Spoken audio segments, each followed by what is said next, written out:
నమస్తే, welcome to KTV news. ముందుగా headlines.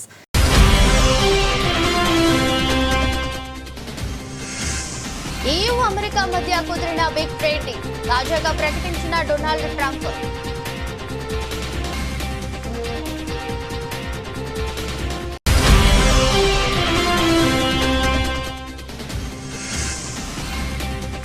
మౌనవ్రతం parliament బయట మీడియాతో చేస్తారు చమత్కారం.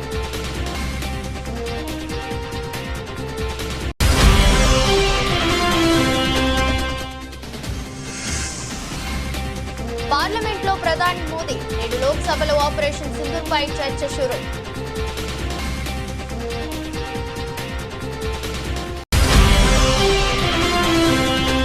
సంగారెడ్డి కలెక్టరేట్ లో గుండెల విసేలా రోధించిన బాధితులు. కలెక్టర్ కు పూర్తి వివరాలు తెలుపుతున్న మాజీ మంత్రి MLA Harish Rao.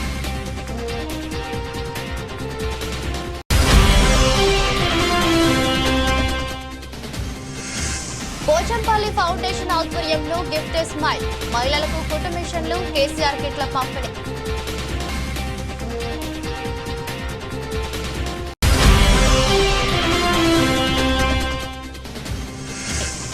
Green energy data సెంటర్ల ఏర్పాటుకు సహకరించండి సింగపూర్ మంత్రితో సీఎం చంద్రబాబు.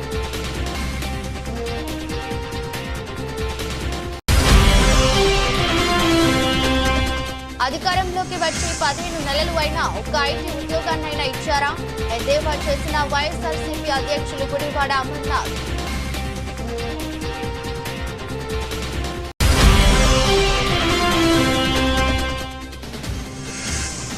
రాజకీయ విలువలను బీఆర్ఎస్ పార్టీ దిగజార్చుతుంది ఎమ్మెల్యే వీర్లపల్లి శంకర్.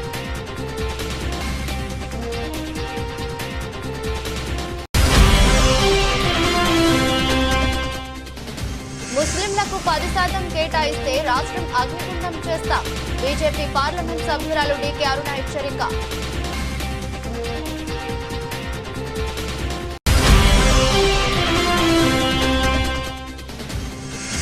ఎమ్మెల్యే మల్రెడ్డి రంగారెడ్డి ఇంటిని ముట్టడించిన ఫార్మా బాధిత రైతులు ప్లకార్డులను ప్రదర్శించిన నిరసన. అగ్రరాజ్యం అమెరికా యూరోపియన్ యూనియన్ మధ్య భారీ వాణిజ్య ఒప్పందం కుదిరింది. ఈ విషయాన్ని అధ్యక్షుడు డొనాల్డ్ ట్రంప్ తాజాగా ప్రకటించారు. ఈయూతో భారీ వాణిజ్య ఒప్పందం కుదిరిందని తెలిపారు. స్కాట్లాండ్లోని తన గోల్ఫ్ రిసార్ట్లో EU president Ursula von der Leyen తో ట్రంప్ చర్చలు జరిపారు. ఈ భేటీలో వాణిజ్య ఒప్పందం కుదిరింది. ఈ ఒప్పందం ప్రకారం EU నుంచి అమెరికాకు ఎగుమతి చేసే వస్తువులపై కనీస సుంకాన్ని 15% నిర్ణయించామని తెలిపారు. అమెరికాలో $600 బిలియన్ల అదనపు పెట్టుబడులు, 750 బిలియన్ల విలువైన కొనుగోళ్లకు ఐరోపా యూనియన్ హామీ ఇచ్చిందని ప్రకటించారు. ఇది ఇరు దేశాలు లబ్ధి చేకూర్చే ఒప్పందమని, గతంలో ఎన్నడూ చూడని భారీ వాణిజ్య ఒప్పందమని ట్రంప్ పేర్కొన్నారు. EU అధ్యక్షురాలు ఉర్సులా కూడా అమెరికాతో మంచి ఒప్పందం కుదిరినట్టు చెప్పారు. అమెరికా నుంచి LNG, చమురు, అణు ఇంధనాన్ని కొనుగోలు చేస్తామని అన్నారు. రాబోయే 3 ఏళ్లలో ఈ కొనుగోళ్లు ఉంటాయని చెప్పారు. రష్యా ఇంధనాల నుంచి ఇతర వనరులపై మళ్లీ క్రమంలో ఈ నిర్ణయం తీసుకున్నట్టు తెలిపారు. లోక్సభలో ఆపరేషన్ సింధూర్ పై చర్చ జరగనుంది. మధ్యాహ్నం 1 గంటకు రక్షణ మంత్రి రాజ్నాథ్ సింగ్ చర్చను ప్రారంభించనున్నారు. చర్చ నేపథ్యంలో ప్రధాని మోదీ, ప్రతిపక్ష నాయకుడు రాహుల్ గాంధీ సహా ఎంపీలంతా పార్లమెంట్ కు వచ్చారు. వివిధ పార్టీల ఎంపీలు ఒక్కొక్కరు వస్తుండగా మీడియా ప్రతినిధులు పార్లమెంట్ ఆవరణలో ఆపరేషన్ సింధూర్ పై వారి అభిప్రాయాలు తెలుసుకున్నారు. కాంగ్రెస్ ఎంపీ శశి థరూర్ ను కూడా మీడియా ప్రతినిధుల అభిప్రాయం అడుగ్గా ఆయన తనదైన శైలిలో సమాధానం చెప్పారు. మౌనవ్రతం అని చెప్పుకుంటూ నవ్వుతూ అక్కడి నుంచి వెళ్లిపోయారు. శశి థరూర్ తాను మౌనవ్రతంలో ఉన్నానని మాటల్లో చెప్పడంతో ఆపరేషన్ సింధూర్ చర్చపై స్పందించకుండా తప్పించుకునేందుకే ఆయన అలా చేశారని మీడియా ప్రతినిధులు గ్రహించి నవ్వుకున్నారు. శశి థరూర్ మీడియా ప్రతినిధులకు చమత్కారంగా సమాధానం చెప్పిన ఘటనకు సంబంధించిన దృశ్యాలు కింద వీడియోలో ఉన్నాయి. థరూర్ హాస్య చాతుర్యాన్ని చూసి మీరు ఒకసారి నవ్వుకోండి. ప్రధాని నరేంద్ర మోదీ వాళ్ళ పార్లమెంట్ కు హాజరయ్యారు. గత వారం విదేశీ పర్యటనలకు వెళ్లిన ప్రధాని వర్షాకాల సమావేశాలు 6 రోజైన సోమవారం పార్లమెంట్ కు వచ్చారు. ఇవాళ లోక్సభలో ఆపరేషన్ సింధూర్ పై చర్చ జరగనున్న నేపథ్యంలో ప్రధాని రాక ప్రాధాన్యం సంతరించుకుంది. ఇవాళ రక్షణ మంత్రి రాజ్నాథ్ సింగ్ ఆపరేషన్ సింధూర్ పై చర్చను ప్రారంభించారు. ఈ అంశంపై చర్చ కోసం కేంద్ర సర్కార్ 16 గంటల సమయం కేటాయించింది. 16 గంటల చర్చ ముగిసిన అనంతరం రక్షణ మంత్రి ఆ చర్చకు సమాధానం ఇవ్వనున్నారు. ఇక రాజ్యసభలో కూడా ఆపరేషన్ సింధూర్ పై చర్చ జరగనుంది. మంగళవారం మధ్యాహ్నం పెద్దల సభలో చర్చలు మొదలుపెట్టనున్నారు. రాజ్యసభలో కూడా రక్షణ మంత్రి చర్చకు ప్రారంభించనున్నారు. రాజ్యసభలో చర్చకు కేంద్రం 9 గంటల సమయం కేటాయించింది. ఆ 9 గంటల చర్చ ముగిసిన అనంతరం రక్షణ మంత్రి సభకు సమాధానం ఇవ్వనున్నారు. ఆపరేషన్ సింధూర్ పై చర్చలో భాగంగా ఉభయ సభలో సభ్యులు పహల్గామ్ ఉగ్రదాడి, ప్రతిగా సైన్యం తీసుకున్న చర్యలు, భారత విదేశాంగ విధానం, రక్షణ విధానం తదితర అంశాలపై చర్చించనున్నారు. కాగా ఈ ఏడాది ఏప్రిల్ 22న పాకిస్తాన్ ప్రేరేపిత ఉగ్రవాదులు 4 జమ్మూ కాశ్మీర్లోని పహల్గామ్లో మారణ హోమానికి పాల్పడ్డారు. మహిళలు, పిల్లలను వదిలేసి పురుష పర్యాటకులే లక్ష్యంగా ఒక్కసారిగా కాల్పులకు పాల్పడ్డారు. ఆ కాల్పుల్లో 26 మంది ప్రాణాలు కోల్పోయారు. వారిలో 25 మంది భారత పౌరులు కాగా ఒక నేపాలీ ఉన్నారు. ఈ ఉగ్రదాడికి ప్రతీకారంగా భారత్ ఆపరేషన్ సింధూర్ పేరుతో పాక్పై విరుచుకుపడింది. అర్ధరాత్రి మెరుపు దాడి చేసి ఏకంగా 9 ఉగ్రవాద స్థావరాలను ధ్వంసం చేసింది. సిగాచి పరిశ్రమ ప్రమాదంలో మరణించిన వారికి ఆచూకీ గల్లంతైన వారికి ఇంకా పరిహారం ఇవ్వలేదని సంగారెడ్డి కలెక్టర్ కు మాజీ మంత్రి ఎమ్మెల్యే హరీష్ రావు పూర్తి వివరాలు తెలుపుతున్నారు. ₹1 కుటుంబాలు కూడా ఉన్నాయి. డెడ్ బాడీలు దొరికిన కుటుంబాలు ఉన్నాయి. కొన్ని కుటుంబాలు డెడ్ బాడీస్ దొరికినా ₹1 ఇవ్వలేదు. ఒక అమ్మాయి ఇక్కడ ఉంది, సంజూదేవి. అయ్యమ్మ సంజూదేవి వాళ్ళ భర్త చోటేలాల్కర్ చనిపోయారు. వీళ్ళ భర్త. ఈ అమ్మాయి పేరు సంజూదేవి, మధ్యప్రదేశ్ రాష్ట్రము. ఈ అమ్మాయిది సాత్నా జిల్లా. చనిపోయినప్పుడు ఇచ్చిన ₹1,00,000 తప్ప కొంతమందికి ₹10 లక్షలు ఇచ్చారు. ఈ అమ్మాయికి ఆ 10 లక్షలు కూడా రాలేదు. ఆ బతావమ్మ కలెక్టర్ సార్ క్యా హువా?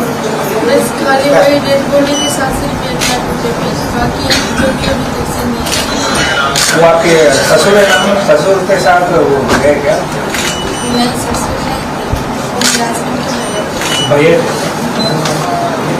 సో కనీసం వీళ్ళకి ₹10 లక్షలు, మీరు ₹1,00,000 ఇస్తామని చెప్పారు. కొంతమందికి 10 లక్షలు ఇచ్చారు. 10 లక్షలు కూడా అమ్మాయికి రాలేదు. ఈ అమ్మాయి ఇది ఎప్పుడు ఫోన్ వస్తుందో అని ఆ ఫ్యూనరల్ రిచువల్స్ కూడా చేయకుండా ఇక్కడ ఉన్నది. పోయింది, డెడ్ బాడీ ఆడ వదిలిపెట్టి 2 రోజుల్లో వాపసు వచ్చింది. ఆ 11వ రోజు 10వ రోజు కూడా ఈడ పిలుస్తారేమో, పైసలు ఇస్తారేమో, ఈడ లేకపోతే ఇయ్యరేమో అని రిచువల్స్ కూడా ఇచ్చిపెట్టి వచ్చి ఇక్కడ వెయిట్ చేస్తే నెల రోజుల నుంచి ఆఫీస్లో చుట్టూ తిరుగుతుంది. ₹1 ఇస్తలేదు, ఎవరు స్పందిస్తలేదు అమ్మాయి. అంటే ఇచ్చిన 10 lakhs కూడా రాలేదు. మీరేమో బయట స్టేట్మెంట్లు అందరికి 10 లక్షలు ఇచ్చినా మిగతా ₹1 ఇస్తున్నాం అన్నారు. She did even get 10 lakhs. అట్లే వికాస్ గౌడ है बेटा, సిద్ధార్థ్ గౌడ का भाई వికాస్ గౌడ. ఈ సిద్ధార్థ్ గౌడ అనే కార్మికుడు చనిపోయాడు. ఈయన ఒరిస్సా రాష్ట్రం. వాళ్ళ తమ్ముడు వికాస్ గౌడ. వీళ్ళకు क्या हुआ बताओ भाई साहब, कलेक्टर साहब? डेड बॉडी लेने का टाइम पे 1 लाख की कंपनी गया तो బీసీ రిజర్వేషన్ పేరుతో కాంగ్రెస్ ప్రభుత్వం మోసం చేసిన బీఆర్ఎస్ పార్టీ బీసీలకు న్యాయం చేస్తుంది. కేటీఆర్ బీసీలకు రాజకీయ పదవుల్లో న్యాయం చేసేది బీఆర్ఎస్ ఏనని ఆ పార్టీ వర్కింగ్ ప్రెసిడెంట్ కేటీ తారక రామారావు అన్నారు. కేసీఆర్ గతంలో బహుజనులకు అధిక సీట్లు కేటాయించి న్యాయం చేశారని, రేపు కూడా వారికి న్యాయమైన వాటా ఇచ్చి న్యాయం చేసేది బీఆర్ఎస్ మాత్రమేనని పేర్కొన్నారు. గిఫ్ట్ స్మైల్ కార్యక్రమంలో భాగంగా ఆదివారం హనుమకొండ జిల్లా పరకాలలో పోచంపల్లి ఫౌండేషన్ ఆధ్వర్యంలో 500 మంది మహిళలకు కుటుంబిషన్లు, 100 మందికి కేసీఆర్ కిట్లను కేటీఆర్ పంపిణీ చేశారు. ఈ సందర్భంగా కేటీఆర్ మాట్లాడుతూ స్థానిక సంస్థల ఎన్నికల్లో అద్భుతమైన మెజారిటీతో బీఆర్ఎస్ అభ్యర్థులను గెలిపిస్తేనే కాంగ్రెస్ ఎమ్మెల్యేలు, మంత్రులు సెట్ రైట్ అవుతారని చెప్పారు. స్థానిక సంస్థల ఎన్నికల ప్రచారానికి వచ్చే కాంగ్రెస్ నాయకులకు సమ్మక్క సారక్క, రాణి రుద్రమ, వారసు రాయలను వరంగల్ ఆడబిడ్డలు కర్రు కాల్చి వాత పెట్టాలని పిలుపునిచ్చారు. స్థానిక సంస్థల ఎన్నికల్లో గులాబీ కండువా కప్పుకుని మీ ఇంటికి వచ్చే బీఆర్ఎస్ క్యాడర్ ను కేసీఆరే వచ్చిండనే భావించి కడుపులో పెట్టుకుని ఆశీర్వదించాలని కోరారు. పరకాల నియోజకవర్గ వ్యాప్తంగా గత ఎన్నికల్లోని 55 ఎంపీటీసీల్లో 32 స్థానాలను అంటే 58% టికెట్లను రేవంత్ రెడ్డి గాఢ నిద్రలో ఉన్నప్పుడే బీసీలకు ఇచ్చామని తెలిపారు. 109 సర్పంచ్ స్థానాల్లో 49 స్థానాలను బీసీలకు ఇచ్చామని, 6 జడ్పీటీసీలో 3, 6 ఎంపీపీలో 3 స్థానాలను బహుజనులకే ఇచ్చామని వివరించారు. కేసీఆర్ ముఖ్యమంత్రిగా ఉన్నప్పుడు జనవరిలోనే ఎరువులు తెప్పించి బఫర్ స్టాక్ పెట్టేవారని, అందుకే ఆయన సీఎంగా ఉన్నన్ని రోజులు యూరియా దుకాణాలు ఎదుట లైన్లో చెప్పులు, ఆధార్ కార్డులు కనిపించలేదని కేటీఆర్ చెప్పారు. కాంగ్రెస్ అధికారంలోకి వచ్చిన తర్వాతే యూరియా కొరత రైతులను వేధిస్తుందని విమర్శించారు. సమయానికి యూరియా ఎరువులు, విత్తనాలు ఇవ్వలేని ముఖ్యమంత్రికి పదవిలో ఉండే అర్హత లేదని దుయ్యబట్టారు. రేవంత్ ప్రభుత్వానికి ఎన్నికలు వస్తేనే రైతు బంధు గుర్తుకొస్తున్నదని, పార్లమెంట్ ఎన్నికలప్పుడు రైతు బంధు వేసి ఇప్పుడు పంచాయతీ ఎన్నికలు ఉన్నందున మళ్లీ రైతు బంధు వేసిందని విమర్శించారు. పోయిన ఎన్నికల్లో పరకాల నియోజకవర్గంలో సామాజిక న్యాయం ఎట్లా చేసిండో ధర్మారెడ్డి గారు చెప్తా ఉన్నాడు. పరకాలలో మొత్తం 55 ఎంపీటీసీలు ఉన్నాయి ఈ నియోజకవర్గంలో. ఆనాడు పోయిన ఎన్నికల్లో 55 ఎంపీటీసీలుంటే 32 ఎంపీటీసీల్లో బీసీ సోదరులు నిలబెట్టి 58.15% ఆనాడే రేవంత్ రెడ్డి ఇంకా గాఢ నిద్రలో ఉన్నప్పుడే 58.15% ఎంపీటీసీలలో బలహీన వర్గాలకు పరకాలలో టీఆర్ఎస్ పార్టీ అవకాశం ఇచ్చింది.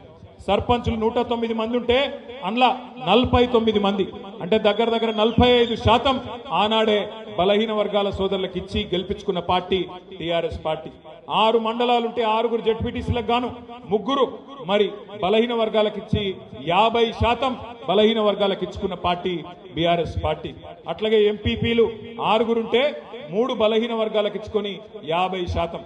అంటే ఎంపీటీసీల్లో 58.15%, సర్పంచుల్లో 45%, జెడ్పీటీసీ ఎంపీపీల్లో 50% మనం ఇదివరకే ఇచ్చుకున్నాం. ఇవాళ నువ్వు రిజర్వేషన్ పేరిట డ్రామాలు ఎన్ని చేసినా పర్కాలలో ఉన్న లెక్కనే మొత్తం రాష్ట్రం అంతటా కూడా కుడి ఎడుమ గంతకే ఉన్నది. ఎప్పటికప్పుడు టీఆర్ఎస్ పార్టీ గతంలోనే బీసీలకు న్యాయం చేసింది, రేపు కూడా చేస్తుంది. స్థానిక సంస్థల ఎన్నికలు ఎప్పుడొచ్చినా తప్పకుండా ఇదే దామాషా ప్రకారం రాష్ట్రం అంతటా కూడా మరి సామాజిక న్యాయం చేసే బాధ్యత కేసీఆర్ గారి సైనికులుగా మాదే అనే విషయం కూడా ప్రభుత్వం మోసం చేసినా మేం మాత్రం మీకు అండగా ఉంటామని చెప్పి మళ్ళీ గ్రీన్ ఎనర్జీ రంగంలో ఆంధ్రప్రదేశ్ భారీ ప్రాజెక్టులను చేపట్టిందని, ఇందులో సింగపూర్ నుంచి మరింత సహకారాన్ని ఆశిస్తున్నామని సీఎం చంద్రబాబు స్పష్టం చేశారు. సింగపూర్లో 2వ రోజు పర్యటనలో భాగంగా ఆ దేశ వాణిజ్య పరిశ్రమల శాఖలోని మానవ వనరులు శాస్త్ర సాంకేతిక విభాగం మంత్రి టాంగ్ సి లాంగ్ తో సీఎం చంద్రబాబు, మంత్రులు, అధికారుల బృందం భేటీ అయింది. అలాగే గ్రీన్ హైడ్రోజన్, ట్రాన్స్మిషన్ కారిడార్లు, పోర్టులు తదితర రంగాల్లో సింగపూర్ కంపెనీలు భాగస్వామ్యం వహించాలని ముఖ్యమంత్రి కోరారు. డేటా సెంటర్ల ఏర్పాటుకు సంబంధించిన అంశంలోనూ సింగపూర్ భాగస్వామ్యం అవసరమని సీఎం చంద్రబాబు అన్నారు. లాజిస్టిక్ రంగంలో సింగపూర్ బలంగా ఉందని, ప్రస్తుతం ఏపీలోను పోర్టుల నిర్మాణం వేగంగా జరుగుతుందని సింగపూర్ మంత్రికి సీఎం చంద్రబాబు వివరించారు. పోర్టులు, లాజిస్టిక్స్ రంగంలో ఉత్తమ విధానాలను అనుసరించడంలో సింగపూర్ ఏపీకి సహకరించాలని సీఎం కోరారు. మానవ వనరులు, సైన్స్ అండ్ టెక్నాలజీ, ట్రేడ్ రంగాల్లో సింగపూర్ భాగస్వామ్యం అవసరమని చంద్రబాబు అభిప్రాయపడ్డారు. మరోవైపు గత ప్రభుత్వ హయాంలో సింగపూర్ కంపెనీలు ఎదుర్కొన్న ఇబ్బందులు, వాటిని పరిష్కరించే అంశంపై సింగపూర్ మంత్రి టాంగ్ సి లాంగ్ తో సీఎం చర్చించారు. గతంలో జరిగిన పొరపాట్లు పునరావృతం కాకుండా రికార్డులు సరిచేసేందుకే సింగపూర్ వచ్చామని ముఖ్యమంత్రి స్పష్టం చేశారు. సింగపూర్ పై ఉన్న అభిమానంతో గతంలో హైదరాబాద్ లో సింగపూర్ టౌన్షిప్ నిర్మించామని చంద్రబాబు గుర్తు చేశారు. సింగపూర్ ను చూసే గతంలో హైదరాబాద్ లో రాత్రిపూట రోడ్లను శుభ్రం చేసే కార్యక్రమాన్ని చేపట్టామని అన్నారు. మరోవైపు ఏపీలో నవంబర్ నెలలో జరిగే భాగస్వామ్య సదస్సుకు హాజరు కావాలని సింగపూర్ మంత్రి టాంగ్ సి లాంగ్ ను సీఎం చంద్రబాబు ఆహ్వానించారు. అదే సమయంలో మళ్ళీ నేను ఎలక్షన్ ముందు 2014 కంటే ముందు చెప్పాను, నాకు సింగపూర్తో సంబంధాలున్నాయి, ఆంధ్రప్రదేశ్ రాష్ట్రానికి రాజధాని లేదు, మీరందరూ ఆశీర్వదిస్తే అమరావతి సింగపూర్ లాగా తయారు చేస్తానని ఆ రోజు హామీ ఇచ్చాను.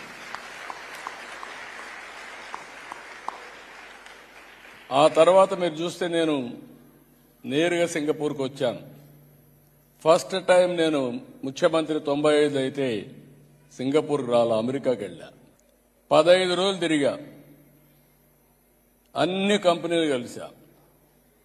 కడాన మైక్రోసాఫ్ట్ అధినేత బిల్ గేట్స్ కూడా కలిసా. మొత్తం తిరిగి ఐటీ కంపెనీల్ని ఇండియాకి తేవడానికి, ఆంధ్రప్రదేశ్ తేవడానికి ఆ రోజు కృషి చేశా. రెండోసారి ముఖ్యమంత్రి అయిన తర్వాత నేరుగా సింగపూర్కి వచ్చి నాకు రాజధాని లేదు, మీరేం చేస్తారో తెలియదు, టెండర్లు వెళ్ళడానికి టైం అవుతుంది, నాకు ఫ్రీగా మాస్టర్ ప్లాన్ డీటెయిల్స్ తయారు చేయమని ఆ రోజు అడిగితే సెంట్రల్ క్యాబినెట్ తీసుకెళ్లి ఆ రోజున్న ప్రధానమంత్రి లీ గారైతే ఇమ్మీడియట్ గా ఆంధ్రప్రదేశ్ అమరావతికి మాస్టర్ ప్లాన్ తయారు చేస్తామని, ఫ్రీగా తయారు చేస్తామని చేసి పెట్టిన దేశం సింగపూర్ దేశం.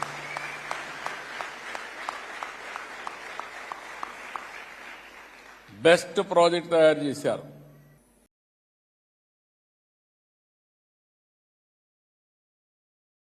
ముఖ్యమంత్రి చంద్రబాబు ఆయన కొడుకు మంత్రి లోకేష్ కలిసి రాష్ట్రంలోని ప్రభుత్వ భూములను వాళ్లకు కావాల్సిన ఈ వారికి ఎలా కట్టబెట్టాలి అనే దాని మీదే తాపత్రయపడుతున్నారు. మరోసారి విశాఖలో 3,000 కోట్ల విలువైన భూమిని వారికి కావాల్సిన రియల్ ఎస్టేట్ సంస్థలకి కట్టబెట్టారు. కూటమి ప్రభుత్వం అధికారంలోకి వచ్చి 10 నెలలైనా ఒక్క ఐటీ ఉద్యోగాన్నైనా ఇచ్చారా? టీసీఎస్ ముసుగులో ఉర్సా అనే ఊరు పేరు లేని కంపెనీకి 60 ఎకరాలు కారు చౌకగా కట్టబెట్టడం, మరొక ముందే కోట్ల విలువైన మరో 60 ఎకరాల భూమిని రియల్ ఎస్టేట్ కంపెనీలకు దారదత్తం చేశారని మాజీ మంత్రి అనకాపల్లి జిల్లా వైఎస్ఆర్సీపీ అధ్యక్షులు గుడివాడ అమర్నాథ్ ఎద్దేవా చేశారు. గత 15 మాసాలుగా తండ్రి కొడుకులు ఇద్దరు కూడా చంద్రబాబు నాయుడు గారు, లోకేష్ గారు, ఒకరు రాష్ట్ర ముఖ్యమంత్రి, ఒకరు రాష్ట్ర మంత్రి, ఇద్దరు కూడా రాష్ట్రంలో ఉన్నటువంటి ప్రభుత్వ భూముల్ని వారు అధికారంలోకి వచ్చిన దగ్గర నుంచి ఏ రకంగా వారి తాలూకా మనుషులకు కట్టబెట్టాలి, ఏ రకంగా పప్పు బెల్లానికి వారికి కావాల్సినటువంటి సంస్థలకి ఆ భూముల్ని ఇవ్వాలి అనేటువంటి దాని మీద పడుతున్నటువంటి తాపత్రయం వారు గత సంవత్సరం అధికారంలోకి వచ్చినటువంటి నాటి నుండి నేటికి 15 మాసాలు పూర్తవుతున్నటువంటి సందర్భంలో నేటి కూడా అదే తాపత్రయంతో ముందుకెళ్తా ఉన్నారు.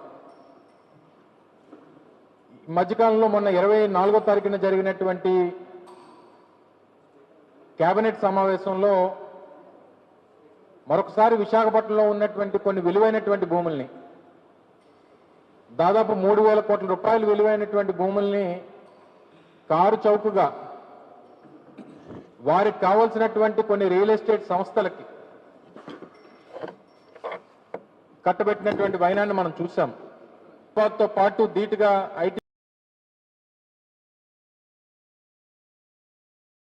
రంగారెడ్డి జిల్లా Shadnagar MLA Veerlapalli Shankar MLA camp కార్యాలయంలో మీడియా సమావేశం ఏర్పాటు చేశారు.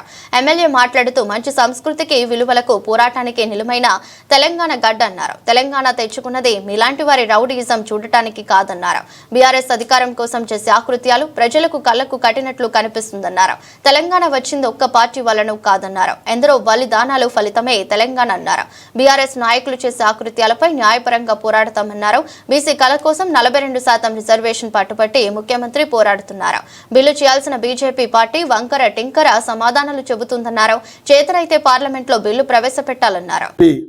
తెలంగాణ ఉద్యమం తెచ్చి ఇవాళ తెలంగాణ ఉద్యమం ఎవరికి అవసరం, ఎందుకు అవసరం అనేది సబండ వర్గాలు, కవులు, కళాకారులు, ఉద్యమకారులు, ప్రజా సంఘాలు, ఉద్యోగస్తులు, ఆల్ పార్టీస్ అందరు కలిసి తెలంగాణ తెచ్చుకుంటే తెలంగాణ ఎవరిచ్చిరో సర్వ సమాజానికి తెలుసు. ఇంకా మళ్ళీ చెప్పి వాళ్ళ దాకా దిగదారు రాజకీయాలు చేయదలుచుకోలేము. ఇచ్చే స్థానంలో ఎవరున్నారు మీ అందరికి తెలుసు. ఎంత ఆకలి ఉన్నా ఆకలి ఆకలి ఆకలి ఆకలి ఆకలి అని అరిచినా అన్నం పెట్టినోడు గొప్పవాడా, ఆకలి అని అరిచినోడు గొప్పవాడా? అన్నం పెట్టినోడు గొప్పవాడని నేను చెప్తున్నాను. ఎస్, ఇవాళ ఒక ఉదాహరణ చెప్తా. 42% చేసింది ఈ రాష్ట్రంలో రాష్ట్ర ముఖ్యమంత్రి. ఇలా కుల వ్యవస్థను విధ్వంసం చేసి దీనికి ఒక చర్మగీతం పాడాలి, బీసీలకు న్యాయం జరగాలనేది ఈ రాష్ట్ర ముఖ్యమంత్రి ఒక పద్ధతి మీద, డెమోక్రసీలో అందరు నచ్చే విధంగా, అందరు మెచ్చే విధంగా ఒక సైంటిఫిక్గా సర్వే చేయించి జనాభా ప్రాతిపాదికన 42% ఇలా రిజర్వేషన్ రావాలని చెప్పి తీర్మానం చేసి ఇలా ఇచ్చే స్థానంలో ఎవరున్నారో మీ అందరు తెలుసు. అక్కడ పంపడం జరిగింది. తెలంగాణ రాష్ట్రంలో కాంగ్రెస్ ప్రభుత్వం ఎన్నికల ముందు ఇచ్చిన మాట ప్రకారం బీసీలకు 42% రిజర్వేషన్లు అమలు చేయాలని, 42% రిజర్వేషన్లలో ముస్లింలకు 10% కేటాయిస్తే రాష్ట్రం అగ్నిగుండం చేస్తామని, యుద్ధం జరుగుతుందని బీజేపీ రాష్ట్ర అధ్యక్షులు ఎన్ రామచంద్రరావు, బీజేపీ పార్లమెంట్ సభ్యురాలు డీకే అరుణ హెచ్చరించారు. వనపర్తి జిల్లా కేంద్రంలోని శ్రీలక్ష్మీ కృష్ణ గార్డెన్ ఫంక్షన్ హాల్లో బీజేపీ వనపర్తి జిల్లా అధ్యక్షులు డి నారాయణ అధ్యక్షతన వనపర్తి నియోజకవర్గ కార్యకర్తల ఆత్మీయ సమ్మేళనం నిర్వహించారు.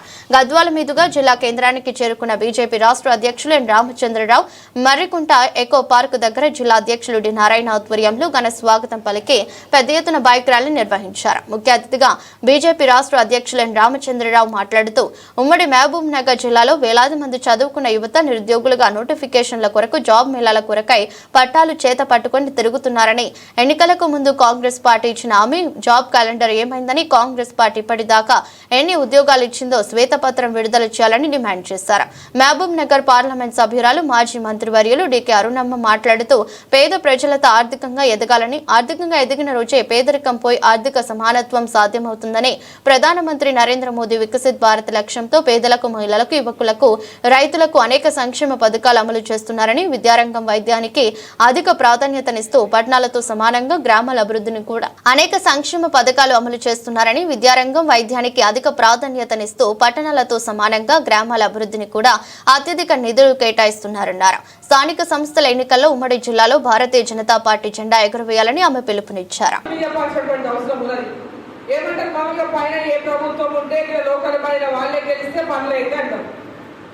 గ్రామ పంచాయతీ పైసలు ఇచ్చేదేవారు, గ్రామ పంచాయతీ నీళ్ళు వచ్చేదేవారు నరేంద్ర మోదీ ప్రభుత్వం. సర్పంచ్ కేంద్ర ప్రభుత్వం నరేంద్ర మోదీ ఇచ్చిన నీళ్లతోనే పని చేపిస్తాడు.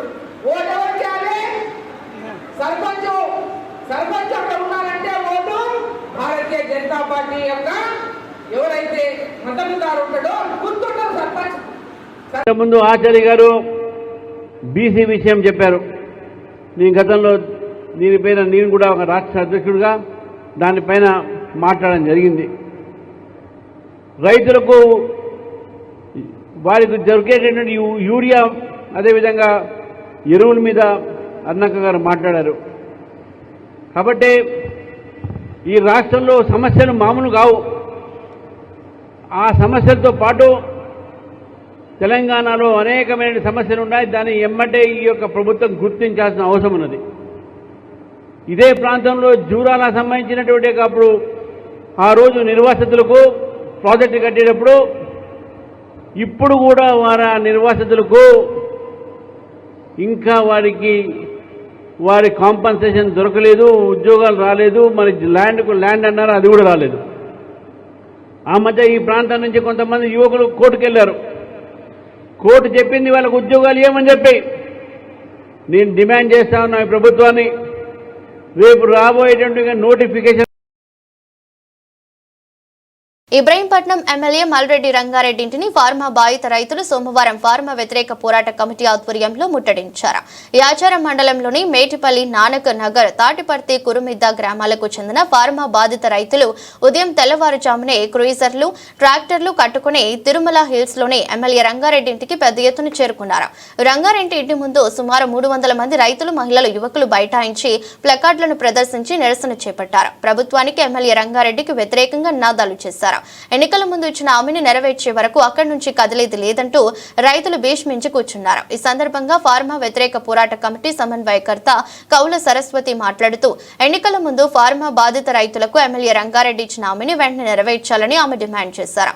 కాంగ్రెస్ అధికారంలోకి వస్తే ఫార్మా సిటీని రద్దు చేస్తామని, ఫార్మా బాధిత రైతులకు భూములను తిరిగి ఇస్తామని చెప్పి అధికారంలోకి వచ్చి 2 సంవత్సరాలు కావస్తున్నా నేటికి హామీ నెరవేర్చకపోవడం ఎంతవరకు సమంజసమని ప్రశ్నించారు. ఫార్మా సిటీపై ప్రభుత్వం స్పష్టమైన ప్రకటన చేయాలని ఆమె డిమాండ్ చేశారు. ఫార్మాకు ఇవ్వని 2500 ఎకరాల భూమిని తిరిగి రైతుల పేరిట ఆన్లైన్లో నమోదు చేయాలని డిమాండ్ చేశారు. నిషేధిత జాబితా నుండి ఇట్టి భూములను వెంటనే తొలగించాలని కోరారు. రైతులకు రైతు భరోసా, రైతు బీమా, పంట రుణం, రుణమాఫీ, రైతులు భూమిని అమ్ముకునేందుకు వీలుగా రిజిస్ట్రేషన్ అయ్యేలా వసతి కల్పించాలని ఆమె కోరారు. కాంగ్రెస్ అధికారంలోకి రాకముందు రైతులతో కలిసి పాదయాత్ర చేసిన మంత్రులు సీతక్క, బట్టి విక్రమార్క, కోమటిరెడ్డి వెంకటరెడ్డి, ఎమ్మెల్సీలు కోదండరాం, తిన్మార్ మల్లన్న, ఎమ్మెల్యే మల్రెడ్డి రంగారెడ్డి, రైతు కమిషన్ చైర్మన్ కోదండరెడ్డిలు నేడు పార్టీ అధికారంలోకి వచ్చి వారికి పదవులు రాగానే ఫార్మా రైతులను పూర్తిగా విస్మరించాలని మండిపడ్డారు. ఇకపై రైతులతో పాదయాత్ర చేసి రైతులను విస్మరించిన ప్రతి నాయకుడిని ఇంటిని ముట్టడించి నిలదీస్తామని ఆమె స్పష్టం చేశారు. అయినప్పటికీ రైతులకు న్యాయం జరగకపోతే ఇక ఆందోళనలు మరింత ఉధృతం చేస్తామని హెచ్చరించారు. కార్యక్రమంలో ఫార్మా వ్యతిరేక పోరాట కమిటీ నాయకులు కానమూని గణేష్, సామ నిరంజన్, కుందారపు నారాయణ, పాపిరెడ్డి, చెన్నయ్య, సందీప్ రెడ్డి, మైపాల్ రెడ్డి, విష్ణువర్ధన్ రెడ్డి, శ్రీకాంత్, రాజశేఖర్ రెడ్డి, రైతులు, యువకులు, మహిళలు పెద్ద ఎత్తున పాల్గొన్నారు. ఆటలాడితే ఆరోగ్యంగా ఉంటామని అందరం అనుకుంటున్నాం. కానీ రెగ్యులర్ గా షటిల్ ఆడుతున్న 25 ఏళ్ల యువకుడు మృత్యువు నుంచి తనను తాను కాపాడుకోలేకపోయాడు. ఆదివారం రాత్రి హైదరాబాద్ నాగోల్లో ఈ విషాద ఘటన జరిగింది. హైదరాబాద్ లోని ఓ ప్రైవేట్ కంపెనీలో గుండ్ల రాకేష్ ఉద్యోగిగా పనిచేస్తున్నాడు. అతడికి రోజు షటిల్ ఆడే అలవాటు ఉంది. అలవాటు ప్రకారం నాగోల్ స్టేడియంలో ఆదివారం రాత్రి స్నేహితులతో కలిసి షటిల్ ఆడుతుండగా గుండెపోటు వచ్చింది. దీంతో ఒక్కసారిగా కుప్పకూలిపోయాడు. ఏం జరిగిందో తెలియక సహచరులు దగ్గరకు పరిగెత్తుకుంటూ వచ్చి లేపే ప్రయత్నం చేశారు. కానీ కళ్ళు తెరవకపోవడంతో వెంటనే సమీపంలోని ప్రైవేట్ ఆసుపత్రికి తీసుకువెళ్లారు. రాకేష్ ను పరిశీలించిన వైద్యులు అప్పటికే చనిపోయినట్లు నిర్ధారించారు. మృతుడు రాకేష్ ది ఖమ్మం జిల్లా తల్లాడ. చేతికి వచ్చిన కుమారుడు ఇలా మృతి చెందడంతో తల్లిదండ్రులు కన్నీరు మున్నీరుగా విలపిస్తున్నారు. గ్రామంలో విషాద ఛాయలు అలుముకున్నాయి. బంగారం వెండి ప్రియులకు కాస్త ఊరట లభించింది. ఎందుకంటే నిన్నటితో పోల్చితే వీటి ధరలు మళ్లీ తగ్గుముఖం పట్టాయి. ఈ క్రమంలో జూలై 28, 2025న ఉదయం 6:20 సమయానికి గుడ్ రిటర్న్స్ వెబ్సైట్ ప్రకారం దేశంలో బంగారం వెండి ధరలు స్వల్పంగా తగ్గిపోయాయి. 24 క్యారెట్ల బంగారం ధర 10 గ్రాములకు ₹10 తగ్గి 99,920కి చేరుకోగా 22 క్యారెట్ల బంగారం ధర 91,159 స్థాయికి చేరింది. అదే సమయంలో వెండి ధర కిలోకు ₹100 తగ్గి 1,15,900కు చేరుకుంది. ఈ తగ్గుదల బంగారం వెండి కొనుగోలు చేయాలనుకునే వారికి కొంత ఊరట లభిస్తుందని చెప్పవచ్చు. హైదరాబాద్, విజయవాడ, విశాఖపట్నంలో 24 క్యారెట్ల 10 గ్రాముల బంగారం ధర 99,920గా నమోదైంది. అదే సమయంలో 22 క్యారెట్ల బంగారం ధర 91,159గా ఉంది. వెండి ధర కిలోకు 1,25,900కు చేరుకుంది. ఢిల్లీలో 24 క్యారెట్ల బంగారం ధర 1,70,000, 22 క్యారెట్ల బంగారం ధర 91,740గా ఉంది. వెండి ధర కిలోకు 1,15,900గా ఉంది. చెన్నైలో 24 క్యారెట్ల బంగారం రేటు 99,920గా, 22 క్యారెట్ల బంగారం ధర 91,590, వెండి ధర 1,25,900గా నమోదైంది. ముంబైలో కూడా ఇదే స్థాయిలో ధరలు ఉన్నాయి. అయితే వెండి ధర కిలోకు 1,15,900గా ఉంది. బెంగళూరులో 24 క్యారెట్ల బంగారం ధర 99,920, 22 క్యారెట్ల బంగారం ధర 91,590, వెండి ధర 1,15,900గా కలదు. ఈ ధరలు ఆయా నగరాల్లోని స్థానిక జ్యువెలర్స్ మార్కెట్ డిమాండ్ ఆధారంగా మారుతుంటాయి. బంగారం వెండి ధరల తగ్గుదలకు అనేక అంతర్జాతీయ, దేశీయ కారణాలు ఉన్నాయి. అంతర్జాతీయ మార్కెట్లో బంగారం ధరలు స్వల్పంగా తగ్గుముఖం పట్టడం భారతదేశంలోనూ ప్రభావం చూపింది. అమెరికా ఫెడరల్ రిజర్వ్ వడ్డీ రేట్లను స్థిరంగా ఉంచడం లేదా కొంత పెంచడం వల్ల డాలర్ విలువ బలపడింది. దీనివల్ల బంగారం ధరలు తగ్గాయి. ఆర్థిక అస్థిరత తగ్గడం వల్ల పెట్టుబడిదారులు బంగారం కంటే ఇతర ఆస్తుల వైపు మొగ్గు చూపుతున్నారు. దీనివల్ల డిమాండ్ తగ్గింది.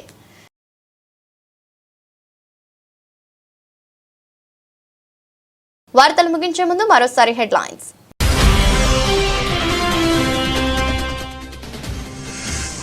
EU, అమెరికా మధ్య కుదిరిన బిగ్ ట్రేడ్ డీల్ తాజాగా ప్రకటించిన డొనాల్డ్ ట్రంప్.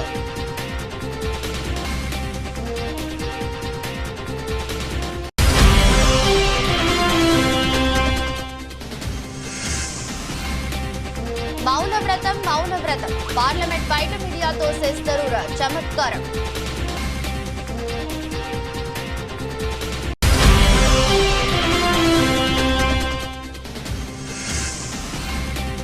పార్లమెంట్ లో ప్రధాని మోదీ నేడు లోక్సభలో ఆపరేషన్ సింధూర్ పై చర్చ షురు.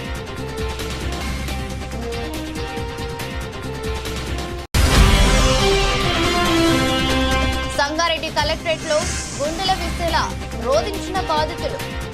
కలెక్టర్ కు పూర్తి వివరాలు తెలుపుతున్న మాజీ మంత్రి MLA Harish Rao.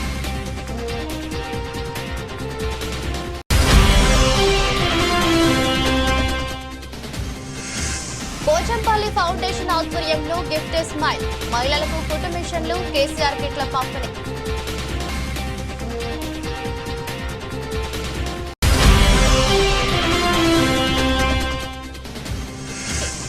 Green energy data సెంటర్ల ఏర్పాటుకు సహకరించండి. సింగపూర్ మంత్రితో సీఎం చంద్రబాబు.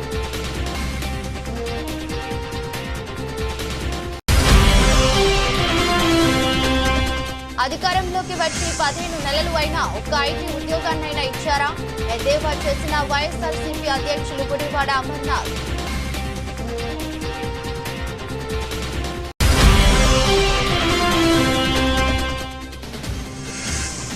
రాజకీయ విలువలను బీఆర్ఎస్ పార్టీ దిగజార్చుతుంది. ఎమ్మెల్యే వీర్లపల్లి శంకర్.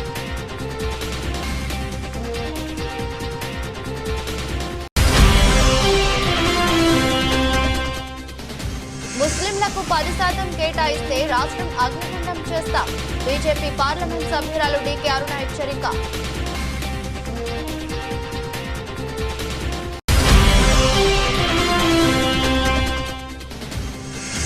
ఎమ్మెల్యే మల్రెడ్డి రంగారెడ్డి ఇంటిని ముట్టడించిన ఫార్మా బాధిత రైతులు ప్లకార్డులను ప్రదర్శించిన నిరసన. ఇది రోజు బులెటిన్. మరో బులెటిన్లో మళ్ళీ కలుద్దాం. అంతవరకు సెలవు. నమస్కారం.